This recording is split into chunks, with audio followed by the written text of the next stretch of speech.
Good morning. I regretfully have a beautiful, wonderful, fabulous slideshow, which I'll try to do. But with the ambient light from the outside, I asked the mayor if he could turn down the light. He said it was Pat's job, so he's used to that. So anyway, great to be here, and thank you for inviting me.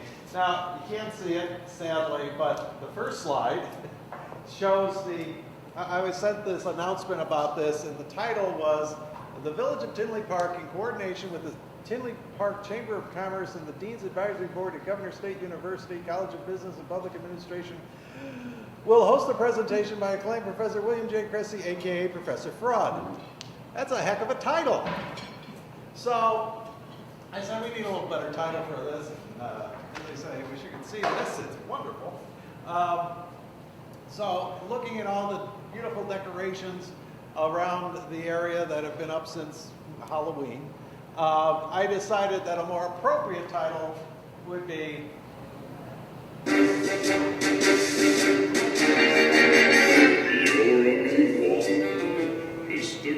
Okay. How the Grinch Stole Your Identity. Okay? Because one of the hottest areas in the field of fraud right now is identity theft. It has been found by the FBI to be the fastest growing crime in the United States. So, all right, enough with you. A little bit about me. I think you already know about me.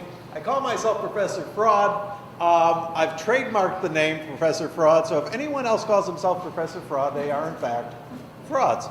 But I'm a CPA, a certified fraud examiner, a certified forensic accountant, an attorney, etc., etc. But let's talk about identity theft. Now, identity theft has been around for quite a while. In fact, it's as old as the Old Testament. If any of you are biblical scholars, you would go to Genesis 27 and the story of Isaac, Jacob, and Esau, where Jacob simply took on the identity of his brother Esau, who was supposedly a very hairy person, by covering himself with an animal skin, a very furry animal skin. And the blind father, Isaac, felt the skin and said, "Oh, that must be my son Esau," and gave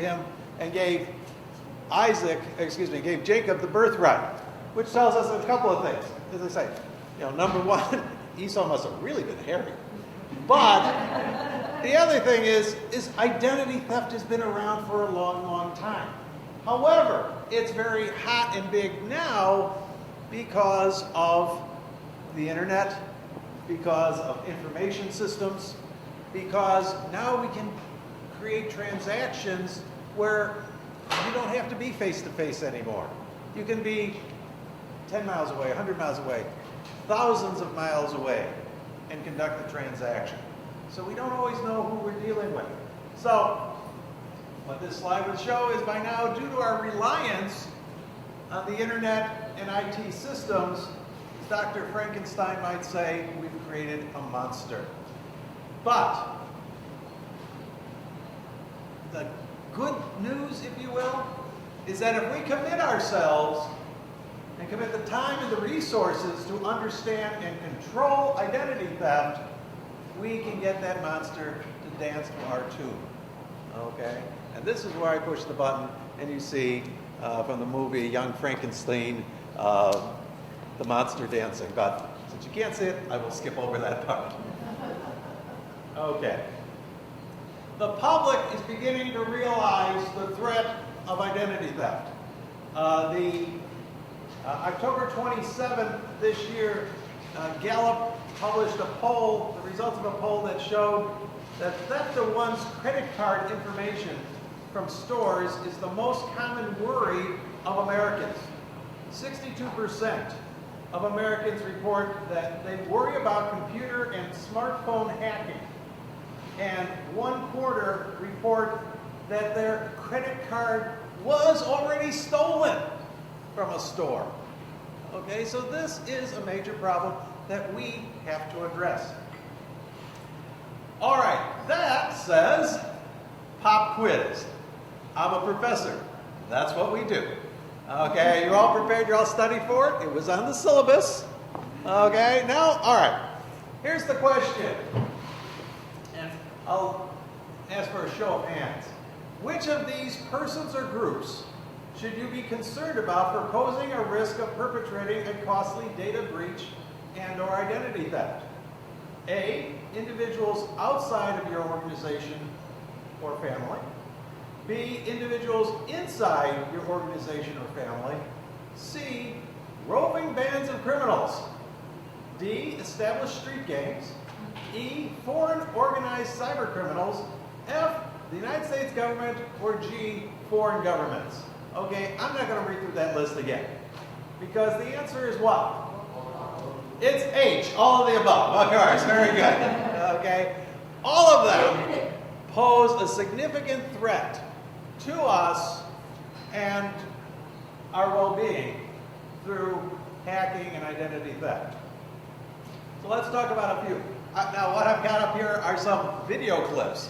Oh, this will work well. But at least you'll hear the audio part of it. Okay? And this is one about individuals outside of your organization. We're following late developments tonight involving a crime that has left more than 4 million patients at risk of identity theft. 4 computers were stolen from an Advocate Medical Group administrative building in northwest suburban Park Ridge. And now the theft occurred 5 weeks ago, but only now are those patients being notified. They're from here, the Chicago area and central Illinois. ABC 7's Leah Hope joining us live with a look at what's being done to alert everyone. Leah? Alan, Park Ridge police investigated that original theft a month ago, but at the time, Advocate spokeswoman says they weren't sure what was on those computers. Now they know, and they are alerting the media as well as patients by mail. Not much activity at this office building on Toohey in Park Ridge, but what happened at this Advocate healthcare facility last month is having a ripple effect on patients. I was floored because they have family members that have been there. I didn't know how, like I said, I didn't know how far back it went. Date of birth, social security number, those are important information. Address, I have to think about that, investigate a little bit. In the early morning hours of July 15th, thieves stole 4 computers from the administrative office. The problem, Advocate had the personal information of 4 million patients on those computers. That information missing includes social security numbers. We really wanted to better understand what data and make sure we identified every single patient that could potentially be impacted. The nearly 5-week delay in informing patients doesn't sit well with some. This is the first time I heard of it. My daughter goes there, I go there. I mean, this is a serious violation. Like, why are we just now finding out? This is an identity thief's greatest dream and a hospital administrator's biggest nightmare. William Kresse is an associate professor at St. Xavier's Center for the Study of Fraud and Corruption. He urges Advocate patients to be vigilant. Check frequently your bank statements. Online is the best way of doing that. Check your credit card statements. Again, online is the best way of doing that. And just question any suspicious entries that you see that you can't understand or identify. Now, in this case, the information on the computers goes back to the 90s. So there's concern for not only current patients, but patients who may have died during that time, patients who are disabled or elderly. So this is something for caregivers to also be aware of. The Advocate is offering a 1-year crediting monitoring service for those who may be affected. Again, that's going out by mail. They've also set up a website, but certainly any of these breaches is a good reminder for all of us to regularly monitor our credit reports. Reporting live in Park Ridge, Leah Hope, ABC 7 News. Back to you, Alan.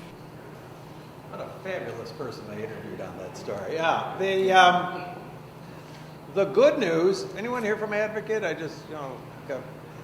What I'm told from my sources is that they haven't had any problem with what was stolen.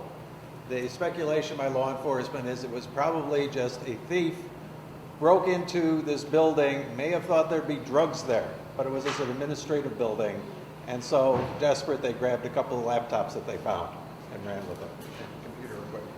So fortunately, that's a good one. Bad news is it's happening all the time. Just last week in another city, a doctor was robbed at gunpoint, and computer was stolen that contained patient information on it. So individuals outside your organization are a threat. And then, as I say, individuals inside your family or organization. And here I've got some photos on this slide that depict a particular story that took place at a hospital not far from here. The gentleman was at home. He had just gotten home from the hospital, recuperating from a knee operation. So he was home recuperating and gets a phone call. He gets a phone call from a Mercedes-Benz auto dealership in Iowa, asking where should they deliver his new Mercedes SUV. He had no idea what they were talking about. And he called some friends with law enforcement. They investigated. Turns out that this Mercedes dealership has a fabulous website where you can order vehicles and apply for credit from Mercedes-Benz Credit online. Apparently someone with his stolen identity went and applied for the credit and bought a Mercedes SUV. And it was going to be delivered here to Chicago. Unfortunately, when the dealership got the vehicle, they called the number that was on the application, the online application, and the line was busy. So they looked up the credit report for the actual gentleman, called the phone number on that, and that's how they got the actual gentleman. So they investigated it, and they said, well, let's do this. They asked the dealership, call that cell phone, it turned out to be a cell phone number, call that cell phone number again.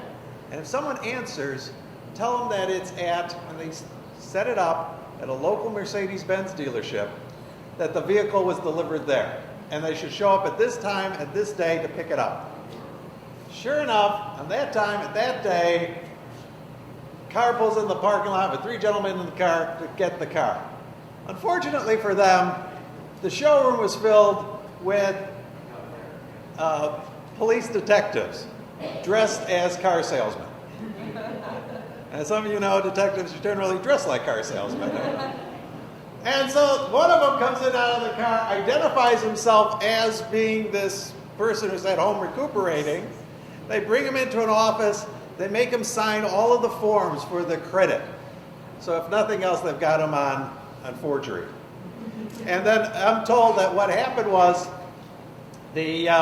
just as they held out the keys to the vehicle, and just as he's reaching for the keys, with the other hand, they slapped the cuff on him. It's like something out of the movies, you know?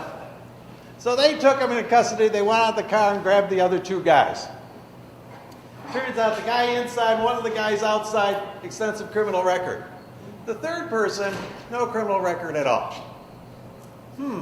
Let's check into him, though, nonetheless. Where does he work? He works at a hospital. Turns out the same hospital where our victim had his operation. And they said, what's he do there? Well, he's just an orderly. Well, how did he get the information? And they went around, they talked to some people, and someone told me, he's a really great kid. In fact, almost every day he goes up and visits his grandmother who works at the hospital. Oh yeah? Where? Up in Billing. And takes her to lunch, and then after lunch, she lets him use her computer to email his friends. Guess what he was emailing to his friends? Patient information, social security numbers, etc. Okay? So here you've got a threat from inside your organization, stealing valuable information, which they can then use to conduct identity theft. And it turns out this group had done this a number of times. They drive around these luxury vehicles for a couple of weeks, and then eventually not pay on the loan, and then they'd sell them on the street for a couple of $1,000s. So I saw a couple of you come in very nice cars. So you may want to check your titles. Also, individuals inside your family organization, part 2, there's a picture up there of a nice family dinner at Thanksgiving. How many of you had Thanksgiving dinner with family a few days ago? There you go. How many of you had it at your own house? Okay. How many of you, before your friends and relatives came over, locked up your old tax returns and other identifying information? You should have. A study that I conducted looking at identity theft reports in the city of Chicago found that a majority of identity theft incidents where we could find the source, a majority of the crimes were perpetrated by friends and family. Okay? Because, let's face it, there's always that one relative, right? Okay? Who is always looking for an angle, always looking for something. And, you know, we had a very sad story. I remember one of the reports, a gentleman who owed a lot of money in gambling debts. His nephew was graduating from high school. So he calls up his sister and says, hey, I'd like to get my nephew something for his graduation, maybe a savings bond. What's his social security number? He gets it, he goes online, applies for a loan under his nephew's name, pays off his bookie, but then never pays on the loan. Okay? And now his nephew's got a bad credit report. Okay? So it's not uncommon. And what else do we do? You know, how many of you bank online or have credit cards where you have online access? Is your username somehow related to your name? Is it your email address? Okay, that's okay. They don't know your password. Well, as we know, the most popular password in America is 12345. The second most popular is 123456. Ooh, that'll be tricky. And the third most popular is the word password. Oh, isn't that ironic? Okay? But even then, what happens if you forget your password? You click on that little icon, forgot your password. And then they ask you the security questions like, what's your mother's maiden name? Guess what? If your identity thief is a friend or especially relative, they know your mother's maiden name. It may be the same as their mother's maiden name, okay? Or they ask you, what high school did you go to? Okay? The key to that is you can lie to those computers. What's your mother's maiden name? Broccoli. Just remember what you lie is so that if you do need that password, you can get it later. Okay? You know, what high school do you go to? Mother Macaulay. I get some funny looks at the bank because of that, but it's a way of getting around this flaw in the system. Okay? So that was number 2, was people inside your family or organization. What about roaming bands of criminals? The problem of identity theft at Michael's craft stores gets worse tonight. The company reveals that debit card fraud from tampered checkout line terminals now affects customers in 20 states. Hackers hit stores in Illinois the hardest. NBC5's Jeff Goldblatt reports. Elizabeth Buchanan of Arlington Heights came forward last week to tell us how she became a victim of identity theft after shopping at a Michael's craft store. Hackers made 2 separate withdrawals from her account using ATMs in Las Vegas, both times stealing $503. I do feel like I've been robbed, maybe not at gunpoint. Turns out this fraud wave swept up a swath of victims far wider than first reported, as a hack attack isolated to Chicago through pin pad tampering. Michaels has now identified pin pad breaches in 20 different states. Illinois hit the worst, with 14 stores impacted, all in the Chicago area. Fraud never sleeps. Dr. Bill Kresse studies fraud as a professor at St. Xavier University.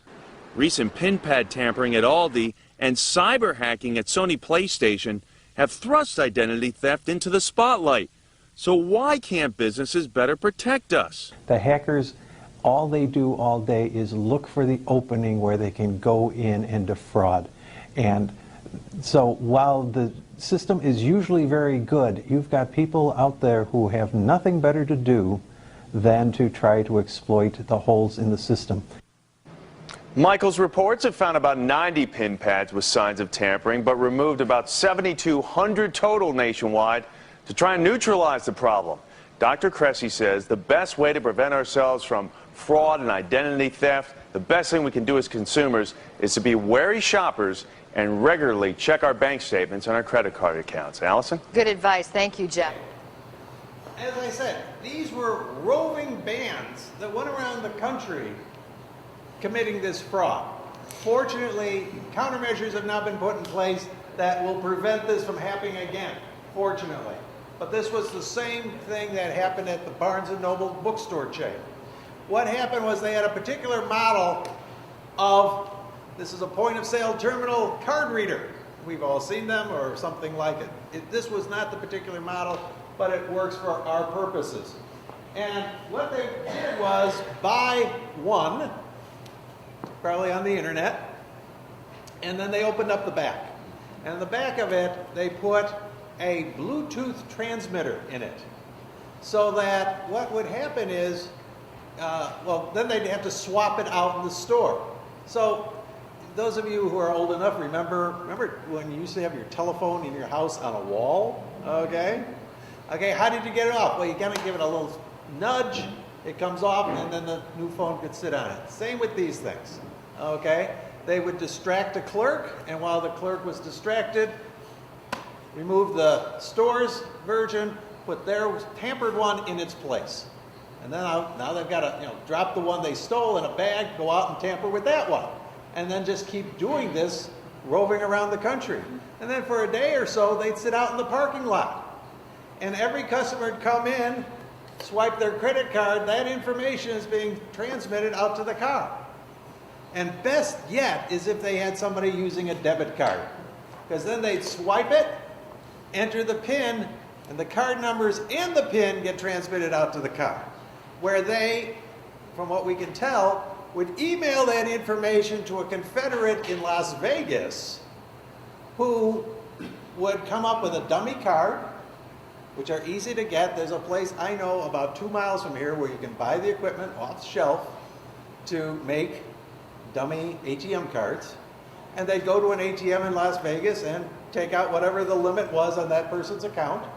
This person was, what, $303, $503, the $3 being the charge. Okay.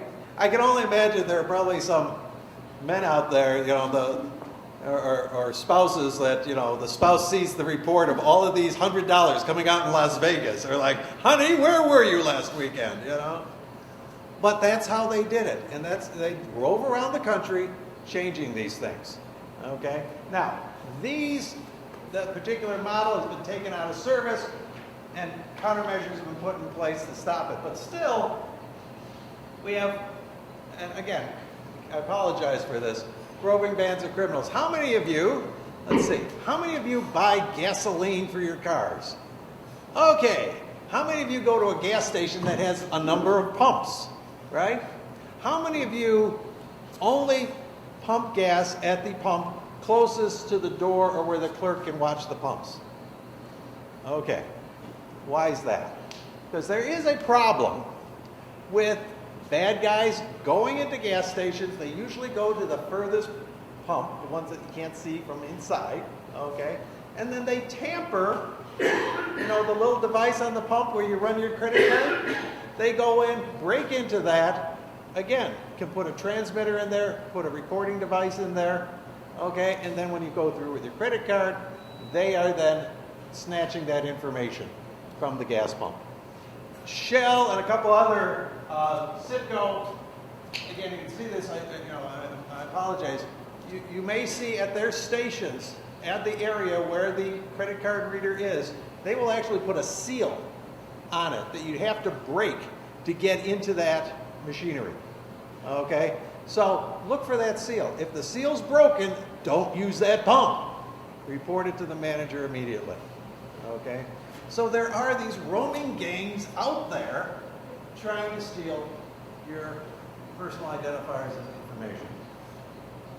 All right, established street gangs. Imagine filing your taxes only to find out someone already has. Chicago is among the top 5 cities for refund-related tax ID theft. In this original report, Dorothy Tucker takes a look at how easy it has become and what you can do to protect yourself. Credit cards, medical records, student records, bank loans, job applications, they all have your Social Security number. They're all places thieves look to steal them. I don't know how this would have happened. Whoever stole Apollonia Buller's Social Security number used it to file a fake tax return, a discovery the 21-year-old clerk made when she tried to file herself, expecting a $4,300 refund. It's not their money. It makes me very angry. We're only 5 weeks into the tax season, and Bullard is already one of nearly 100 taxpayers in Chicago, victims of refund fraud. It's bad, and the IRS is on it, but it's getting worse. Last year, in just the first 6 months, 1.9 million taxpayers were victims of identity theft. Compare that to all of 2011, when there were about 1 million. We're seeing an increase in this because the criminal element, if you will, have figured out what a lucrative and easy way of making money this is. This is actually the paper. It showed that it wasn't me. Bullard now has the paperwork to prove she's a victim of ID theft and is working toward getting her refund. But tax advocate Jacqueline Crossley Smith says it won't be easy. You know, unfortunately, identity theft is a traumatic crime. And it could take up to a year to finally get your tax refund, which is why protecting your Social Security number is critical. If you have a Social Security number, if you have personal information, you're at risk of becoming a victim. The number one tip? File fast. Identity thieves, they tend to file as early as they possibly can, and then when the actual taxpayer files, it's too late. More tips? Never carry your Social Security card in your wallet. Don't give anyone your number without checking their credentials. And once your tax preparer finishes your taxes, keep your original documents. How frustrating has all of this been? Chaotic, time-consuming, tedious. Dorothy Tucker, CBS 2 News. Although the IRS detects and prevents a large amount of fraudulent refunds, there is much it does not detect.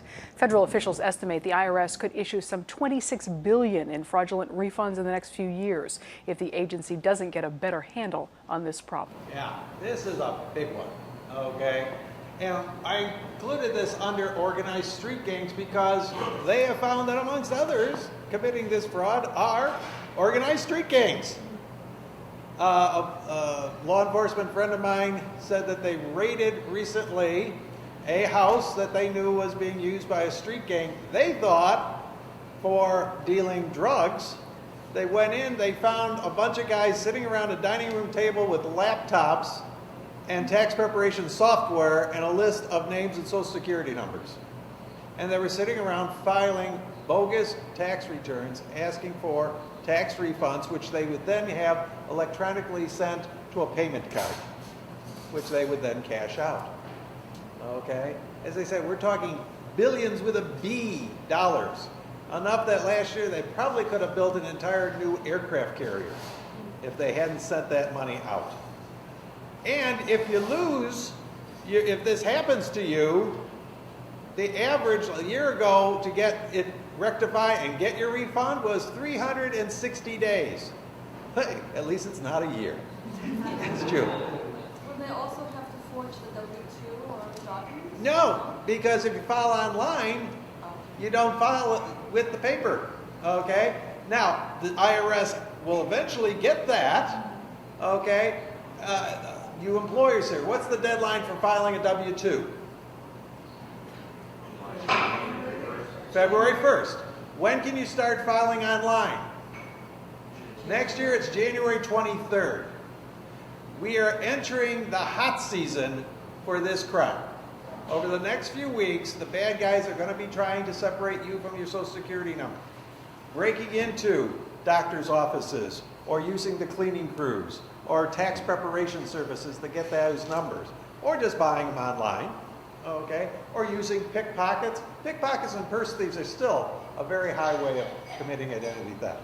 And then on January 23rd, when the IRS opens the gate, they will be flooding it with bogus tax refunds. And the IRS is committed to sending back those refunds quickly before the employers ever get those W-2s filed. And though they never check that information before they send out the refund. Okay, so this, again, another source of concern. foreign organized cyber criminals. Hey, while we're at it, let's watch this report. Home Depot may be the latest company to fall victim to internet hackers, and it could be the largest data breach thus far. Good morning, I'm Steve Sanders. And I'm Dina Bair. Thanks for joining us. WGN's Tanya Francisco is live at the Home Depot store in Oak Lawn with details. Tanya. Dina and Steve, Home Depot is not yet confirming that a breach did in fact happen, but Chicago area fraud and identity theft expert Professor Bill Kresse tells me if it does turn out to be true, this could be much bigger than the Target breach back in December that affected 70 million customers. It could be boggling the number of credit cards that were stolen in this hack. Professor Bill Kresse actually praises Home Depot's security team, says he's met with them before and they're typically on top of most security issues. So he says this goes to show how sophisticated these hackers are. Now, cybersecurity journalist Brian Krebs was the first to report the possible hack, saying yesterday that a massive batch of stolen credit card and debit card information was posted online for sale. Now, the breach may have happened back in late April or early May and could involve all 2,200 Home Depot stores in the U.S. And there are reports that the attack may have also been performed by the same group of Eastern European hackers that infiltrated Target. I think we are really only at the beginning of the storm. There are going to be more outbreaks occurring. So that's why people have to we've been complacent and we've been secure. And now individuals have to be more proactive and more vigilant in watching over their funds. Now, Professor Kresse says that fraud never sleeps, and he suggests that people check their bank accounts and credit card statements almost daily. And you should be looking for any suspicious activity, even in small amounts. He also suggests changing passwords as often as every 4 months. Make them difficult by including letters, numbers, and punctuation marks. He also suggests different passwords for every account. And he also suggests that people check up for credit reports, or suggest that they get their credit reports and sign up for some type of identity theft protection service. But he says what's really neat is that credit card companies need to now go to new chip technology where your information is on a chip rather than a magnetic strip. He says that people should really be encouraging their credit card companies and their lawmakers to push for this new technology. As for Home Depot, it says its investigation is continuing and that it will contact customers once it determines whether a hack did indeed occur. I'm live in Oak Lawn. Tanya Francisco, WGN. Yeah, the Home Depot, Target, the rest of them, we can almost, we know the town that this originated in, okay? We can track it back. But again, it's like closing the barn door after the horse has gotten out. This is how most of these get discovered, is after the fact. When we see on these, dark web sites, the sale of, here's, in fact, on Cyber Monday, one of the sites was having a buy one, get one free sale on credit card information, okay? We'll see those numbers. They get reported to the banks that issued those credit cards. The banks will then look at those accounts and see where's the common denominator. What store? Home Depot or Target or Jimmy John's sandwich shops, okay? All of them been hit. It's kind of like walking down the street past a pawn shop and seeing your watch in the window and only then really realizing that you've been robbed, okay? But there are these foreign gangs out there who have nothing better to do than figure out ways of separating you from your money. Okay, so we got the foreign organized cyber gangs. And then we've got the United States government. Okay, they themselves, and we got, various stories, sometimes, potentially, deliberately, and sometimes not. I have a picture up there of Albert Gonzalez before Target and Home Depot. There was the data hack at TJ Maxx, Marshall's, Home Goods. They're all the same. That was conducted by Albert Gonzalez and his gang. At the time, Albert was working as a consultant with the U.S. Secret Service. Because he had been caught, a police officer arrested him trying to get money out of an ATM using a bogus card.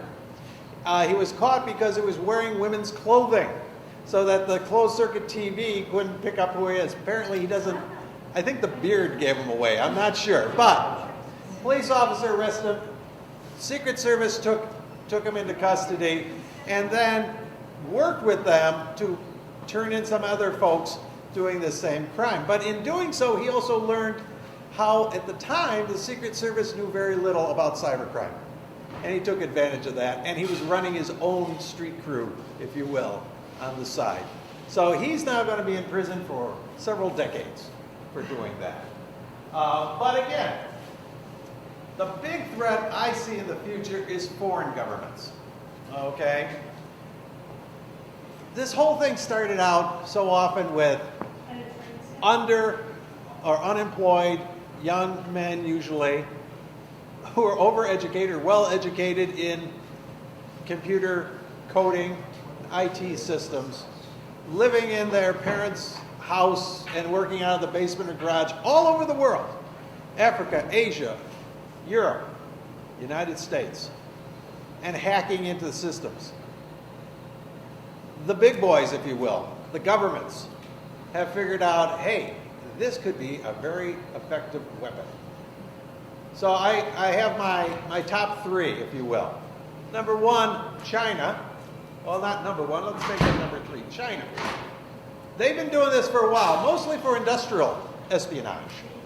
But recently, they are suspected of have broken into the computer systems of the United States National Weather Service, okay, and the United States Postal Service.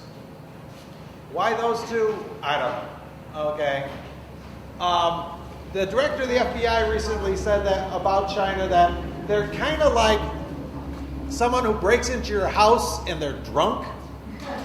They're not particularly good at it.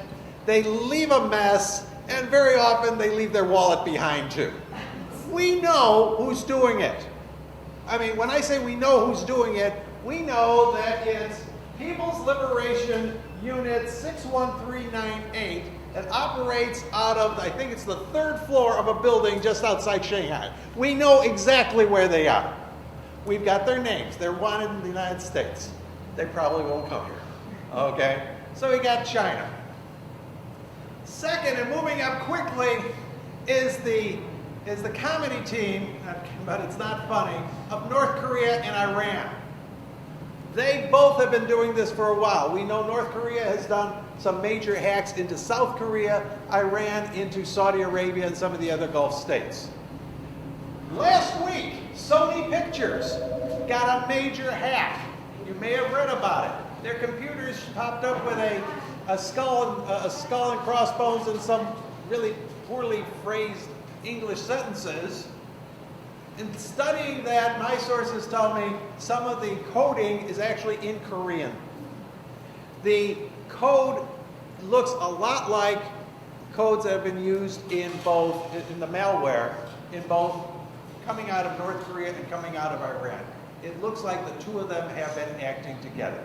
Why'd they go after Sony Pictures and some others? Well, Sony Pictures, on Christmas Day, coming out with The Interview, starring James Franco and Seth Rogen, which is about two American journalists who interview South Korean dictator Kim Jong-un, and are hired by the CIA to assassinate him during the interview. North Korea has filed protests and have also said that they will get Sony for doing this. Apparently, they have. Okay? But the number one, in my book, is this one. Elsewhere, the nation's biggest bank is the latest target of a cyber attack. JP Chase says it's not noticing anything unusual right now, but the hackers may have access to your checking and savings accounts. CBS 2's Derek Blakely has more. The data breach at JP Chase left some customers understandably shaken. I have saving and checking with them. but I hope it's not in jeopardy. Chase employs 1,000 people and spends more than $250 million a year on cybersecurity. Its system, like other banks, among the most complex and sophisticated anywhere. It's a new chapter in the computer security battle. These are the next juicy targets, and as the hackers get more sophisticated, this is the place they're going to go. In August, criminals hacked the computers of 1,000 grocery stores at Jewel-Osco's parent company. Last year, hackers stole 40 million credit accounts at Target. But computer robbing a bank is different. They have got customer information that can be used to drain customers' accounts. So they have gotten the keys to the kingdom in this regard. And there's speculation that Russia could be behind the hacking, retaliation against the United States for financial sanctions over Ukraine. It brings us to what we had feared, which was really almost cyber warfare. But no hard evidence of that as yet, as customers check and double check. I check my accounts. I feel like everything's in order, and I think they would alert us if they know something of that nature has happened. Once again, Chase says it hasn't noticed any unusual fraud activity as yet, but it may not be alone. As many as 4 other banks may have been targeted. The FBI and Secret Service are investigating. Reporting live from the control room, Derek Blakely, CBS 2 News. Rob? Derek, thank you. Now, that report came out early when this hack was discovered. Later, we found out, I said, they've got customer information and account numbers and amounts and things like that. Turns out that whoever the hackers were, they didn't take that stuff. They didn't take the Social Security numbers. They took email addresses. They took some other things, which makes it even more suspicious. Developing right now, the numbers are staggering. JP Chase hacked bigger than ever before. This breach affecting a reported 76 million households. CBS 2's Brad Edwards has the story. This not just another retailer or sub shop. That's alarming. It's Chase. It's very scary. It's customers. I think it's crazy that this is happening. Man, that's kind of messed up. This is a whole different ballgame. And he knows the game. Bill Kresse with Governors State University is Professor Fraud. How alarmed are you that a company as hulking as Chase is this susceptible? Right. This is a big system. They've got some of the best security people working on their systems, and yet it shows exactly what we're up against. 76 million households compromised. And yet, nothing apparently was stolen. Huh, he thinks. Fact is, dozens of servers backed by the best security banks can buy were penetrated.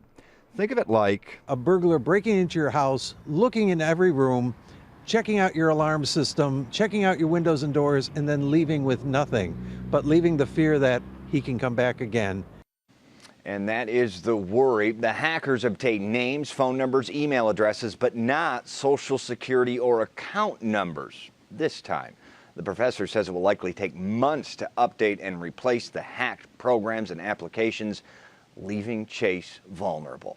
In the newsroom tonight, Brad Edwards, CBS 2 News. Robin Cade. Brad, this is so commonplace now. We report on one of these, it seems like almost every day now, doesn't it? Yeah, he brought that up too, but nothing like something that has the security of Chase, that has, by and large, the security systems in place that some countries do. So this is a new level, he believes, Rob. Yeah, this is fair huge. enough. Mm-hmm. All right. Thank you. As one of my students told me, she says it's sort of like when a jilted lover knows how to get into the boyfriend's house, knows where the key is, and goes in and shreds all his good dress shirts and leaves. Hopefully I won't have her in class again, but Russia didn't like the sanctions we've imposed because of their incursion into Ukraine. They went after Chase, because of all of its international banking, is one of the leaders at enforcing the sanctions that the U.S. government has imposed. What I'm told is Russia is sending a message. We know how to get you. We won't do anything now, but we can hurt you. Now, we could hurt them. We have people who could hurt their IT systems, but guess what? We're more dependent on our commerce, on our economy, on these systems than anyone else in the world. So in that regard, we're more fragile. We're more vulnerable. And just to show how close to home it gets, again, if you can see these pictures, on the left you would see Roman Selovnev. Roman Selovnev is a picture of he with his girlfriend and their child on vacation in the Maldives. As they went to the airport, he was arrested by law enforcement in the Maldives, put in an airplane, flown to Guam. He got to Guam, he was taken into custody by United States Marshals, were put on a private jet, and he flew to the state of Washington. He is now in a federal detention facility in the state of Washington, has been there since the 4th of July. That's Roman. On the other side is his father, Valery Selovnev, a member of the Russian parliament. Roman was arrested because he's one of the leading hackers in the world. And his father is a close ally of Vladimir Putin. Okay? And so that's why I give Russia the #1 award. If you can see this up there, it's a picture photoshopped of Vladimir Putin as Santa Claus. Okay? Putin Claus. He is the biggest threat right now to our security. And this final slide in this part, okay, has someone writing on a board, WW1, WW2, WWW. Okay? It's inevitable. At the beginning of the last century, a couple of brothers down in North Carolina figured out how man could fly. Within a decade, their airplane was using to bomb and strafe. A few decades later, Professor Enrico Fermi and some other professors at the University of Chicago split an atom underneath the stands of Stagg Field in Hyde Park. A few years later, Hiroshima and Nagasaki. A few years ago, teenagers or young men in their 20s were hacking from the basements and garages of their parents' houses, just causing mischief. Governments have figured out how they can use this as a weapon. It's now become a national security matter. That's the bad news. Good news is millions of people fly every day peacefully. No atomic weapon has been used in warfare since Nagasaki, and probably the power in this place has been generated by a nuclear power plant not far from here. The internet, the IT systems are wonderful inventions. But we've been naive, we've been complacent, now we must be vigilant. And we must keep an eye on all things. And so my final slide is the Grinch, wishing everyone a Merry Christmas. Thank you, I'm Professor Kresse.